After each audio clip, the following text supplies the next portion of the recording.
Hello and welcome to today's video. My name is Anniken. I design knitting patterns. I teach knitting workshops online and in person, and I sell yarn through my website YarnAddict.co.uk.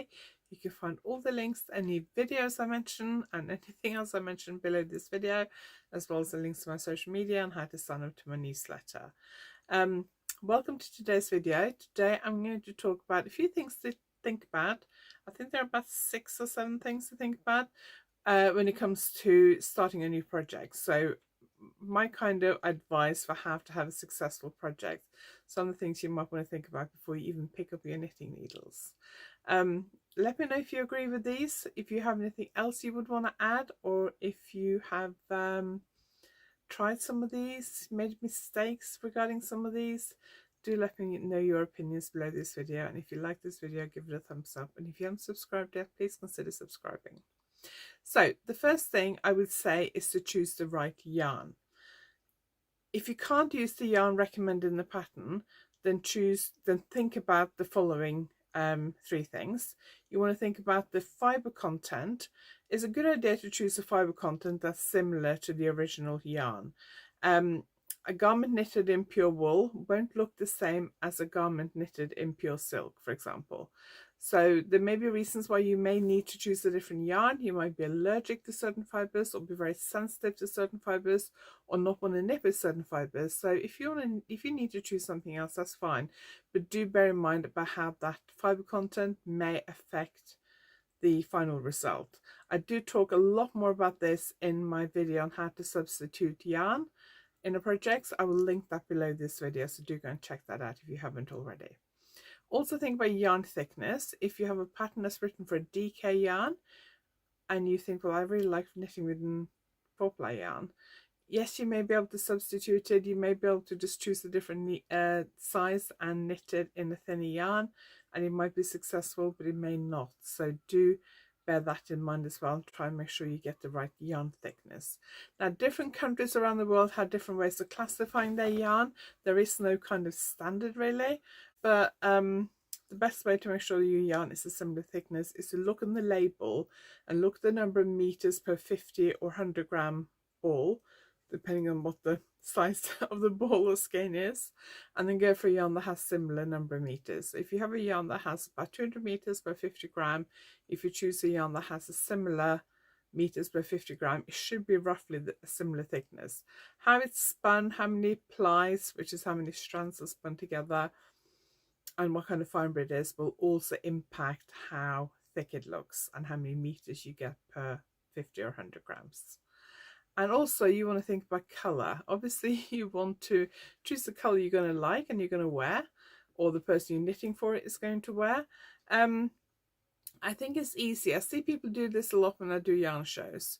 People are looking at colours and trying to choose what yarn to go for, and they go, oh, but I always buy blue. All my yarn is blue, or I always buy purple. Well, there may be a reason for that, because that's the colour you like, and there's nothing wrong with that. I buy a lot of pink and purple yarn because I like those colours. I have to think about the fact that it's not just me who has to like the colour. I try and do designs for my self-published designs in different colours, because I know different colours appeal to different people. So I don't always knit stuff just in the colours I like. But when it comes to knitting stuff for myself that I'm going to wear, there's nothing wrong with sticking to the colours that I like, because it's more likely to go with a lot of the stuff in my wardrobe. So don't always feel like you have to go for something completely different from the colours you normally go for, because if you have like a colour palette that you like, then you're more likely to be able to make something that goes with what's already in your wardrobe. So my second piece of advice is to choose good quality yarn, needles and tools. That does not necessarily mean the most expensive. You can get good quality products that are fairly affordable. For example, talking about knitting needles, I see a lot of people when I teach workshops buy the very cheap needles that most yarn shops offer. I can't remember what brand it is, but they're kind of cheap plasticky ones, and they're just not that good. Especially when it comes to circular needles, I think quality in circular needles makes a bigger difference than straight needles. And I have people who come to my workshops when I ask them to bring a circular needle, because for some of my workshops we have to use circular needles. and they may not have any, and they're not used to knitting with circular needles, so they just buy the cheapest one they can find. And I know now that certain circular needles are rubbish. I don't know what brand they are, but I do sometimes say to people, have you knitted with those before? And if they say no, then I say, well, try them. If you don't like them, I have spares. I don't always try and bring spare needles to the workshops, so if people either don't have the right size or they have unsuitable ones, I have options. But I do think it is important to buy good quality needles. I think when you first start knitting, it's tempting to just pick up a pair of cheap needles and some cheap acrylic yarn, and if it's not a very pleasant experience, you're probably not going to stick with it, and you're probably not going to enjoy it. I'm not saying you should go out and buy the most expensive set of interchangeable needles when you first start, but you can, there is something in between there. There is a middle point there. Knitpro, called Knitter's Pride in the US, they do quite nice needles that are relatively cheap. At least they're what they call symphony ones. Their wooden ones are fairly cheap and quite good. I think some of their newer ones are a little bit more expensive, but they do ones that are a little bit more affordable. The same thing goes with yarn. You can get quality yarns at all price points. You can get quality yarns that are pure wool. You can get quality yarns that are acrylic. You can get cheap acrylic. You can get cheap wool. There's a lot of variety these days, so do shop around if you're on a budget, and maybe go to a yarn shop rather than buying some cheap acrylic in a supermarket. I think you're probably more likely to get better quality, even if it's acrylic, in a yarn shop. Yes, I am a little bit of a yarn snob. I'm not a fan of knitting with acrylic, but that doesn't mean it's not a bad thing to knit with, and for some things I think it's probably more suitable. But whatever yarn you want to choose, there are quality at all price points. If you're not sure, the best thing is to ask in the yarn shop. If they try and sell you the most expensive yarn they've got, then maybe they're not a very good yarn shop. Going back to knitting needles for a minute, it's important to choose knitting needles that suit the yarn you're knitting and the project you're knitting. So I use circular needles for everything, but you don't have to do that. You can use straight needles, but you may want to think about the material your needles are made from. If you're knitting with a very slippery yarn, you might want to choose wooden needles rather than metal needles. I must admit, I tend to use metal needles for 99% of my projects. I have some wooden ones from Lykke, which I use occasionally, but I do prefer my metal Chow-Goo needles. They're very slick, and they I can knit quite fast on them, and they're quite pointy. But you need to think about what yarn, what needles go with the yarn you're choosing, and also whether circular needles are best or whether straight needles are best. If you're going to have several hundred stitches, straight needles are going to be rubbish because they will not hold all the stitches. So circular needles are definitely best. You can knit back and forth on circular needles. You do not have to knit in the round. Look at what knitting notions you need. Do you need, well, you'll almost certainly need scissors and a sewing needle, because you'll have to sew in your ends. Do you need stitch markers, row counters, stitch holders, lifelines? Do you need blocking equipment? Do you need, I don't know, loads of different notions. I have a separate video on this, so I will link to that below as well, of my favourite knitting notions. I also, if you're wondering about blocking, I do have loads of blocking videos on my website, so I will link to that page on my website, and you can scroll down and see all the blocking videos I have. But it is important to have good quality and the right notions. I used to use a safety pin as a stitch marker to mark the beginning of the round when I first sort of got into knitting garments as a teenager. A lot of the garments I knitted when I lived in Norway were knitted in the round, so we would use a safety pin to mark the beginning of the round, and then you'd move it up every few rounds. These days we have a huge choice in stitch markers and all kinds of different tools and notions that I never knew existed. You don't need all of them, but I do recommend getting a few stitch markers at least, and some stitch holders. I think they're quite useful, and then obviously sewing needle and scissors as well. One piece of advice that most people would give you before you start knitting a project is to read through the pattern and make sure you understand everything. I do agree with this piece of advice, but there are a few problems with doing that. So it's a good idea to read through the pattern just to see what kind of techniques you can expect to do. If there's any instructions that say at the same time. Have you ever started a section, started knitting, and then you get to the next paragraph and it says in bold at the same time, and you realize you have to rip back where you've spent the last half an hour knitting? It's a good idea to read through the pattern just so you know which order things are done in, if there are any techniques or instructions you're not sure about. But there is one thing I want to warn you about, and that is that some things make a lot more sense when you're actually doing it on the needle. So I had somebody once, this is quite a few years ago, so I'm hoping that person is not watching, but I had somebody once who came to a workshop and she said, I have a question about one of your patterns, can I ask you about it later? So I said yes, ask me at lunchtime.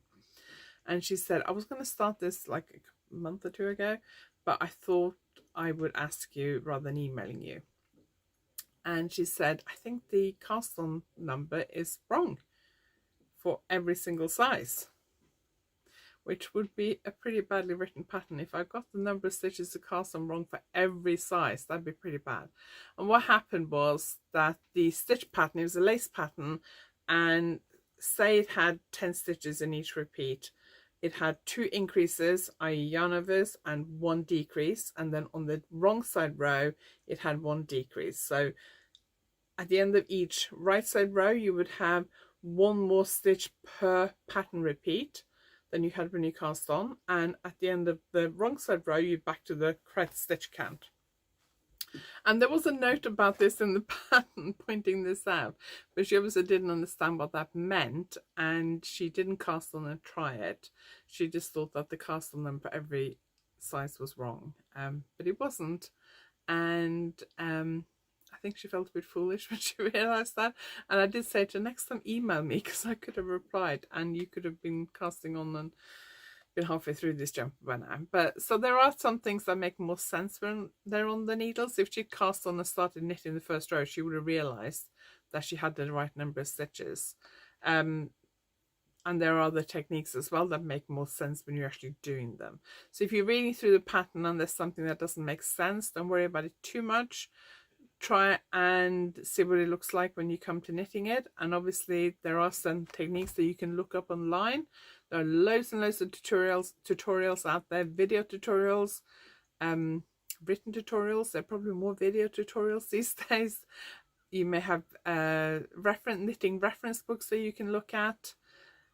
Be a bit careful about YouTube videos, because there are some people like me who do good quality ones, or at least I think mine are good quality, and there are some people who really don't know what they're talking about and should not be uploading videos on YouTube. So if the first one you find on a particular technique doesn't make sense, just click on the next one. Most techniques have loads of videos on YouTube.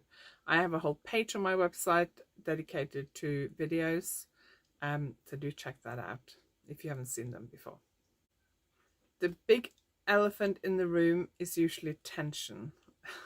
Whenever I talk about tension when I teach workshops, I see half the knitters in the room kind of do a bit sigh or try and shrink back in their chair and become invisible. I know a lot of knitters don't bother knitting a swatch and checking their tension. I know. But you are much more likely to be successful with your project if you check your tension. Or gauge. Tension and gauge is the same thing. So it is worth taking the time to knit a swatch and check your tension. I have a video on how and why you should knit a tension swatch, so I'll link that below, so I won't go on about that too much, but it is worth checking your tension. If you decide you absolutely do not want to knit a swatch, then you could start with the sleeves and treat that as a swatch and then measure the tension on the sleeve. Or you could start a body and after a while measure it. You have to knit quite a bit before you measure it. If you only knit a tiny bit and try to measure it, for one thing it's quite difficult, but also I always find that when I first cast on something it looks a lot wider, and as I get a bit further, probably like 15-20 centimeters into the project, it seems to like settle down into the correct width. I don't know whether that's just my experience. I haven't actually tried to measure anything to see if it changes or it is just my perception of it. But you can't just knit like 4 rows and measure it. You have to knit a big chunk and then measure it and see if it measures roughly the correct width. and if it is way out, then you want to reconsider and double check your tension. Obviously, things like blocking, sometimes when we block things can stretch a bit and relax a bit, so that will have to be taken into account when you measure things as you're knitting. Quite often patterns will say knit to X number of centimeters or inches, but if you're going to block that piece afterwards, especially if it's something like lace, which can stretch quite a lot or relax quite a bit, that might affect the width and the length of what you're knitting. So it is a good idea when you're measuring stuff to actually treat it the way you would if you're going to block it. So if I'm knitting something which I'm going to wet block, for example, I will usually put it on a piece of waste yarn or a stitch holder or a longer circular needle and stretch it out and pin it to kind of simulate blocking, if you like, and then measure it. Because when you stretch something lengthwise, it will be you lose a bit of the width. When you stretch something widthwise, you lose a bit of the length. So do take that into account when you're measuring and deciding on lengths and that kind of thing. And do check out my how and why to swatch video, which I'll link below. It's also a good idea to think about any kind of shaping before you start knitting. So if you're doing a sweater or cardigan or something, it may have armhole shaping, it may have waist shaping, it may have neckline shaping, things like that. It is a good idea to think about that depending on what kind of method you normally use. I talk a lot about this in my finishing techniques course, which is available online. I also teach it in person in yarn shops around the UK, but you can get it online as well, and I'll link my online course page below. And I tend to, this is a general rule, if I have to shape near anywhere where I'm going to be doing a seam later on, so if I'm going to sew something up, then I tend to do my shaping 2 stitches in from the edge. So any decreases and increases are 2 stitches in from the edge. It just gives me a neater edge and it makes sewing up a lot easier. You also want to think about blocking and finishing. So what are you going to do when you finish the garment? Do you have to pick up stitches? Do you know how to do that correctly and so it looks good? Are you going to knit an edging? Does it have a collar? Do you pick that up or do you knit it separately and sew it on? Will you be able to do that neatly? In my experience, sewing on collars don't always look that good whenever I've tried it, which is probably only like twice. It looked awful. Sometimes I was doing it for somebody else and it was better than her doing it. I think I did a better job than she did, but it was not looking good. So I prefer to always try and pick up stitches, and I'll probably make decisions about collars and edgings and stuff based on the fact that I want to pick up stitches. How are you going to block it? Are you going to wash it and just leave it flat to dry? Are you going to steam press it? Are you going to do a full-on wet blocking? Depends on what you've knitted. Pattern may give you instructions. It's a good idea to check the ball band you're using to see what kind of temperatures it can sustain. Is that the right word? Yes, I think it is. I know some people hate blocking. Blocking doesn't always mean like a full wet blocking. Sometimes some garments you can just wash them, squeeze out as much water as you can, then lay them flat and kind of smooth them out and leave them to dry. But it's a good idea to think about what's going to make your garment look its best. If you just finish knitting it, sew it together and look at it, it probably doesn't look that great. And doing some kind of blocking or steam pressing will improve the look of almost everything. The only thing I don't block really are socks and hand warmers and things that are knitted to a negative tension, so things that are smaller than the piece on my body it's going to go on, because when I put it on, that kind of stretches it and relaxes it a bit, so all the stitches kind of move into the right shape. But yeah, it is really worth doing something to the garment. It's just like when you wash your normal clothes and you dry them. Some things like this top, for example, if I hang it up nicely when I wash it, it doesn't usually need ironing. But other garments I own, when I wash them, they look awful and I absolutely have to iron them for them to look their best. And that's the same thing with your knitting, really. So do look into how to block and finish things properly. Do check out my online finishing course, which I'll link below if you are not sure what you're doing. And also there is a lot of blocking videos on my website, how to block garments, shawls, various things, so do check that out as well. Okay, so those are my top tips for how to achieve a successful project before you even start knitting or crocheting. I think these apply to crochet as well as knitting. So choose the right yarn, choose the best quality yarn, needles, tools, notions that you can afford. Read through the pattern before you start knitting. Make sure you know all the techniques. Is there anything you need to look up? Check your tension or gauge. Plan shaping, how you're going to block it, finish it, any finishing techniques. Do you know how to pick up stitches for a neat button band, knit buttonholes? I love doing 1-row buttonholes, which I teach in my online finishing course. Lots of things to think about. I also have a video called Why Knit Shawls and some shawl knitting tips. So if you like to knit shawls, that video is very good for some tips for how to make a successful shawl. So I will link that below this video as well.